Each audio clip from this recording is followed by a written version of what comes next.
गले में सांप की माला, आसन में शेर की खाल, तीनों लोग थर थर कांपे जब तांडव करे महाकाल।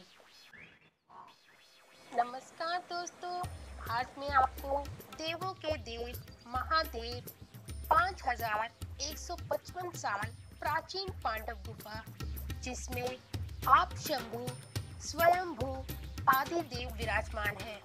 इस शिवरात्रि पर चलिए हम इस प्राचीन पांडव गुफा के दर्शन करते हैं। ये गुफा जम्मू शहर से थोड़ी दूर अखनूर में है। गुफा के साथ साथ आप चिनाब नदी, चंद्रभागा के भी दर्शन कर सकते हैं। गुफा के साथ साथ आप यहाँ पर गुरुद्वारा और परशुराम जी के भी दर्शन कर सकते हैं। तो चलिए अब हम गुफा की तरफ चलते हैं और पंडित जी से विनती करते हैं कि वो हमें इस गुफा की विस्तृत जानकारी दें। आज हम आपको प्राचीन पांडव गुफा के दर्शन करवाते हैं, जिसका जिक्र वेदों पुराणों में भी हमेशा आता है और यहाँ काफ़ी दूर दूर से लोग जो हैं प्राचीन पांडव गुफा के दर्शन करने के लिए आते हैं। ये प्रसिद्ध गुफा है। यहाँ पांडवों ने आकर अपना अज्ञातवास का जो काल था वो यहीं पे बिताया था और शिवलिंग के अंदर पूजा की थी। उसी शिवलिंग के दर्शन और भगवान कृष्ण जी के पद चिन्ह आपको दिखाते हैं। आइए मेरे साथ गुफा में प्रवेश करते हैं कि यहाँ हम आपको दर्शन करवाते हैं। ये एक ऐतिहासिक गुफा है। इस गुफा का जिक्र वेदों पुराणों में भी आता है। कहा जाता है कि इस गुफा में पांडवों ने अज्ञातवास के टाइम जप किया, आराधना की। अभी आपको गुफा के अंदर ले चलते हैं। हर एक दृश्य दिखाते हैं जो जहाँ पे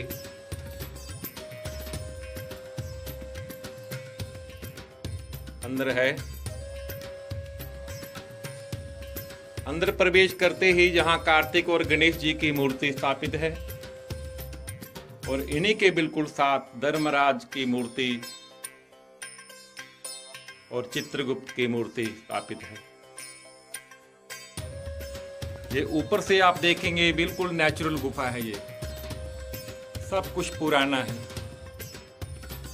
सब कुछ पुराना।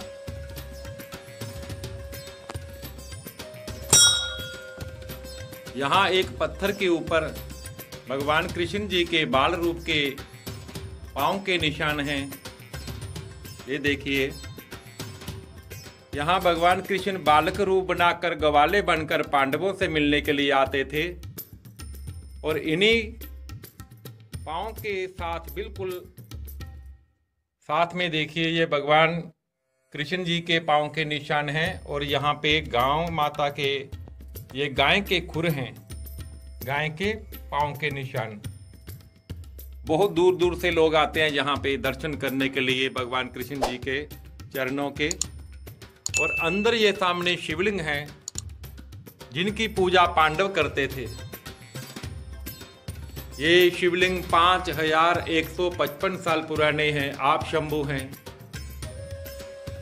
पांडवों ने यहाँ पे तप किया, 1 साल अज्ञातवास के टाइम इन्हीं शिवलिंग की पूजा की और इन्हीं शिवलिंग से भगवान जी ने पांडवों को युद्ध में विजय प्राप्ति का आशीर्वाद दिया। ये बिल्कुल ऊपर देखिए नेचुरल गुफा जो दिखा रहे हैं हम आपको। यहाँ पे बहुत संत महात्मा ध्यान करने के लिए आते हैं, आराधना करते हैं भगवान शंकर जी की। यहाँ पे सबसे ज्यादा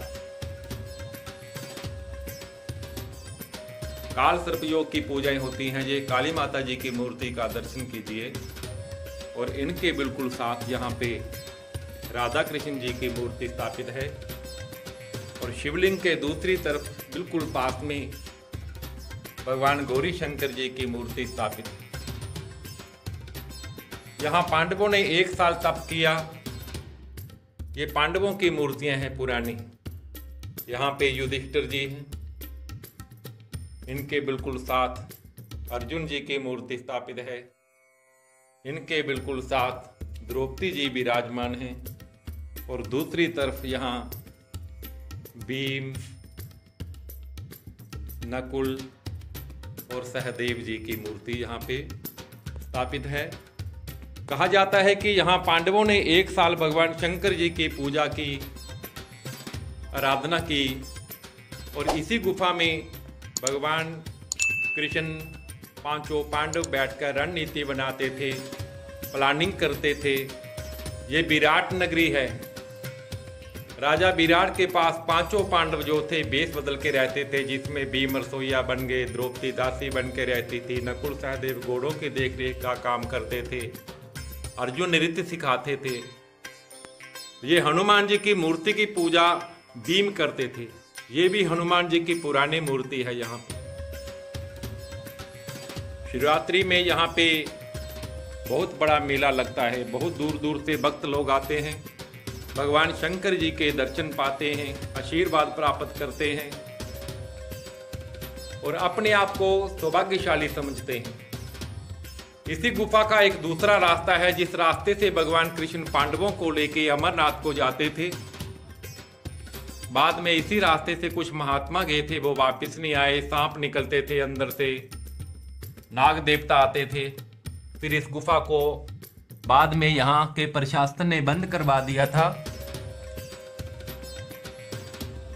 ये गुफा है, इस रास्ते से भगवान कृष्ण पांडवों को लेके अमरनाथ गए थे। अभी यहाँ पे नागों की स्थापना करके इस गुफा को बिल्कुल बंद कर दिया गया है। आप देख सकते हैं अंदर बिल्कुल अंधेरा है और नागों को ही यहाँ पे स्थापित करके यहाँ पे इनकी पूजा होती है।